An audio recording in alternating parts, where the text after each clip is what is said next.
नमस्कार दोस्तों, जिस स्टॉक के बारे में आज हम बात करने वाले हैं उस स्टॉक के कंपनी का प्रोडक्ट हर एक सेक्टर में यूज़ होता है। चाहे कोई सा भी सेक्टर उठा के देख लीजिए, उसमें इस प्रोडक्ट का यूज होता ही होता है। तो दोस्तों, जिस स्टॉक के बारे में हम बात करने वाले हैं उस स्टॉक का नाम है प्रिसीजन वायर इंडिया लिमिटेड। और इस स्टॉक का कंप्लीट एनालिसिस करके हम बताएंगे कि इस स्टॉक को कैसे कंसीडर करना है। तो वीडियो के लास्ट तक बने रहे, आपको डीप में और डिटेल में इस स्टॉक के बारे में कंप्लीट इन्फॉर्मेशन मिलने वाला है। कंपनी हर तरीके का वायर बनाती है, जिसमें कि एक यूनिक प्रोडक्ट है इसका, जिसका नाम है रेक्टेंगुलर कॉपर वाइंडिंग वायर, जिसमें कि इस कंपनी का एक तरीके का मोनोपोली बिजनेस है। इसके कंपटीटर रेक्टेंगुलर वायर बनाने के कंपटीटर इसके बहुत ही कम या ना के बराबर हैं। और ये वायर स्पेसिफिक सेक्टर या स्पेसिफिक फील्ड में यूज़ होता है। और आपको बता दें कि ये वायर मैन्युफैक्चरिंग में एक लीडिंग कंपनी है इंडिया के अंदर, और इसके प्रोडक्ट एक्सपोर्ट भी होते हैं इंडिया के बाहर भी। तो ये बिजनेस इंडिया और इंडिया के बाहर दोनों तरीके से करती है। अब यहाँ पे हमने देख लिया कि यहाँ पे क्या प्रोडक्ट है। अब कंपनी काम क्या करती है ये जान लिया। अब इसका देखेंगे बेसिक फंडामेंटल डिटेल्स। तो फंडामेंटल डिटेल्स की बात करें तो यहाँ पे मार्केट कैपिटलाइजेशन इस स्टॉक का जो मार्केट कैप है 1160 करोड़ की कंपनी है। और करंट प्राइस आज के डेट में इस स्टॉक में अपर सर्किट लगा था और दोबारा से अपर सर्किट लगा। यहाँ पे सपोर्ट लेने के बाद ये स्टॉक ऊपर बाउंस बैक किया और यहाँ पे अप साइड में यहाँ पे अपर सर्किट लगते हुए नजर आया था। अपर सर्किट हटा, लेकिन दोबारा में इसकी जो क्लोजिंग रही ये 100 रुपीज़ पे रही। बहुत ही बढ़िया इसमें अपमूव 4% से अबव का जो है कि आज के डेट में अपमूव देखने को मिला था। अब इस स्टॉक का जो 52 वीक का हाई है वो है 131 रुपये का, और 52 वीक की लो की बात करें तो 32 रुपये 80 पैसे का है। इस स्टॉक का पी रेशियो है 18.9 का, और बुक वैल्यू है 29.2 का, मतलब 29 रुपये 20 पैसे का। इस स्टॉक एक कंपनी जो है डिविडेंड भी देती है। तो डिविडेंड यील्ड है 1%। रिटर्न ऑफ कैपिटल एम्प्लॉय है 20.4% का, और आरओई है 13.1% का। फेस वैल्यू की बात करें तो 1 रुपये का फेस वैल्यू है। ये तो ओवरऑल हमारा बेसिक फंडामेंटल डिटेल्स रहा। अब बात कर लेते हैं चार्ट की। तो यहाँ पे चार्ट नज़र आ रहा होगा आपको। यहाँ पे प्राइस की बात करें, यहाँ प्राइस एक्शन आपको नज़र आ रहा होगा कि ये स्टॉक पॉजिटिव टेरिटरी में ट्रेड कर रहा है। और यहाँ पे करेक्शन आया था, यहाँ 52 वीक का हाई टच किया, उसके बाद करेक्शन आया। करेक्शन के बाद यहाँ फिर से सपोर्ट लेकर के बाउंस बैक नज़र आ रहा है। अपर सर्किट हिट हुआ आज के डेट में। तो यहाँ पे ये स्टॉक जो है अपने 50 डीएमए और 200 डीएमए के ऊपर ही ट्रेड कर रहा है। 50 एंड 200 डीएमए के ऊपर ट्रेड कर रहा है, जो कि अच्छी बात है, पॉजिटिव है और बुलिश है। अब यहाँ पे पी रेशियो की बात कर लेते हैं। तो यहाँ पे पी रेशियो भी देख रहे हैं कि यहाँ लगातार इंक्रीज होते हुए नज़र आ रहा होगा, और यहाँ पे हमेशा इंक्रीजिंग में है। और यहाँ सेल्स और मार्जिन की बात करें, ये भी इंक्रीजिंग में है, जो कि अच्छी बात है। ये कंपनी लगातार जो है कि प्रॉफिट गेन कर रही है, और लगातार ग्रो इस कंपनी में देखने को मिला है। और यहाँ पे सेल्स और मार्जिन से भी आपको नज़र आ रहा होगा कि इस स्टॉक में, इस कंपनी में लगातार ग्रोथ हो रहा है। तो ये रहा हमारा जो है कि एक फंडामेंटल, और यहाँ चार्ट प्राइस हमने देखा। अब बात कर लेते हैं इस स्टॉक के प्रोज एंड कॉन्स की।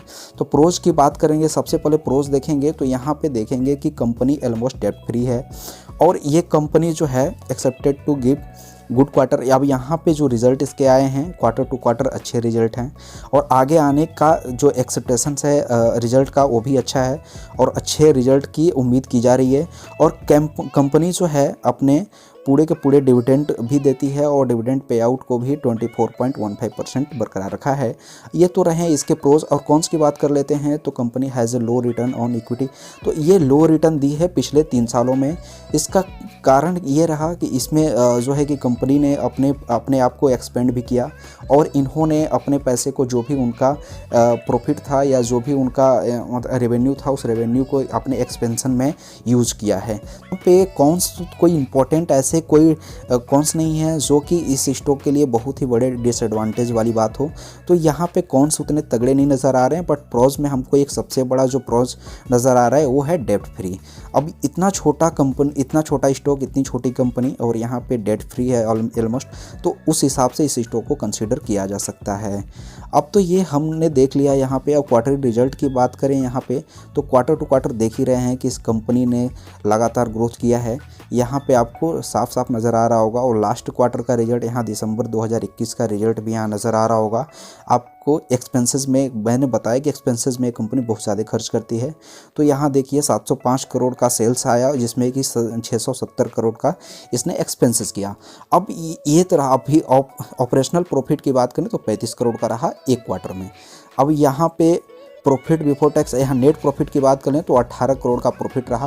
पिछले क्वार्टर में जो प्रॉफिट था वो 15 करोड़ का था, 3 करोड़ बढ़ा है। मैंने बताया कि ये लगातार प्रॉफिट गेन कर रही है और ग्रोथ भी कर रही है, तो 3 करोड़ प्रॉफिट बढ़ा और 15 से 18 करोड़ हुआ, ये जो कि अच्छी बात है।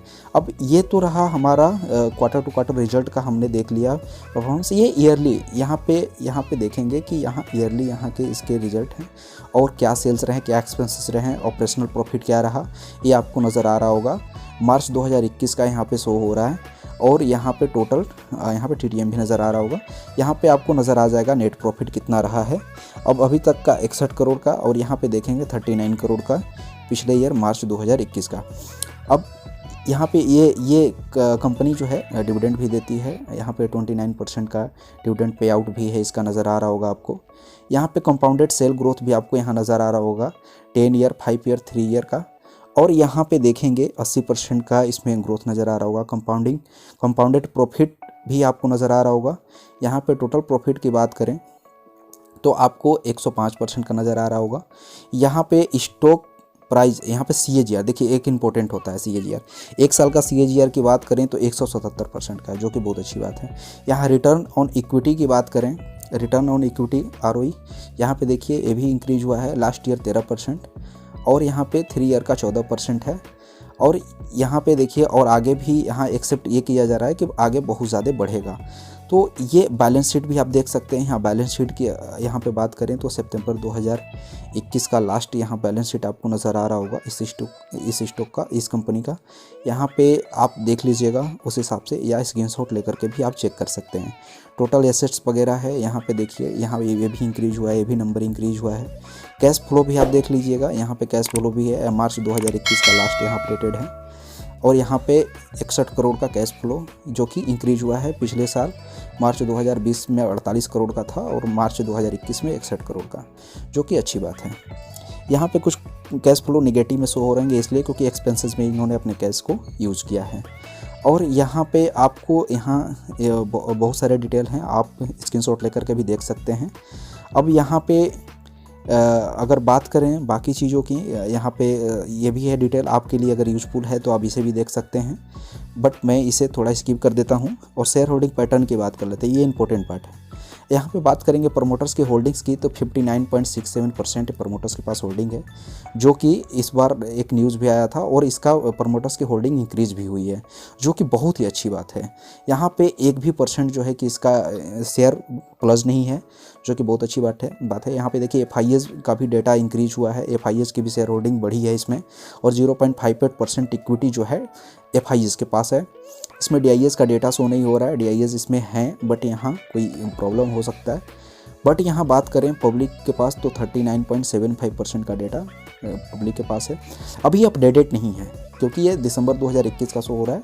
अपडेट इसका आएगा जब रिज़ल्ट आएगा तो यहाँ पे अपडेट होगा तो ये डेटा जो है, ये डिटेल चेंज हो सकते हैं, तो उस हिसाब से आप इसको कंसिडर कर सकते हैं। प्रमोटर्स के पास होल्डिंग बहुत ज़बरदस्त है और यहाँ पे प्रमोटर्स के पास होल्डिंग्स है, कोई भी होल्डिंग्स इसकी कोई भी शेयर प्लस नहीं है, इसको भी आप ध्यान में रख सकते हैं। FIS भी इसमें इन्वेस्टेड हैं, तो उस हिसाब से भी ये बहुत बढ़िया स्टॉक है। कहते हैं इसे कैसे कंसीडर करना चाहिए, तो मेरे हिसाब से इसके जितने भी प्रोज और कॉन्स देखे, हमने फंडामेंटल डिटेल्स देखा और यहाँ पे हमने इसके फाइनेंशियल डिटेल भी देखे। तो इस सारे डिटेल और एनालिसिस के बेसिस पे इस स्टॉक को एज ए लॉन्ग टर्म के लिए कंसीडर करना चाहिए। देखिए मेरा मानना है कि छोटे स्टॉक में यदि आप पैसा लगाते हैं और लंबे समय के लिए छोड़ते हैं तो आपका पैसा कई गुना हो सकता है। एज ए लॉन्ग टर्म के लिए कंसीडर करके चलना चाहिए। तो इस स्टॉक में खरीदने बेचने का जो भी फैसला होगा आपका अपना फैसला होगा। मेरा ये वीडियो सिर्फ और सिर्फ एजुकेशन पर्पज़ के लिए है, तो इसमें खरीदने बेचने से पहले अपने खुद का एनालिसिस जरूर कर लें। दोस्तों मेरा वीडियो यहीं तक था। वीडियो अच्छा लगे तो मेरे वीडियो को लाइक कीजिए और मेरे चैनल पर पहली बार आए हैं तो मेरे चैनल को सब्सक्राइब कीजिए। आपके एक सब्सक्राइब से मुझे बहुत बड़ा सपोर्ट मिले। इन्फॉर्मेटिव वीडियो आपको प्रोवाइड मैं कराते रहूँगा। चलिए चलते हैं, वीडियो देखने के लिए बहुत बहुत धन्यवाद। जय हिंद, जय भारत, वंदे मातरम।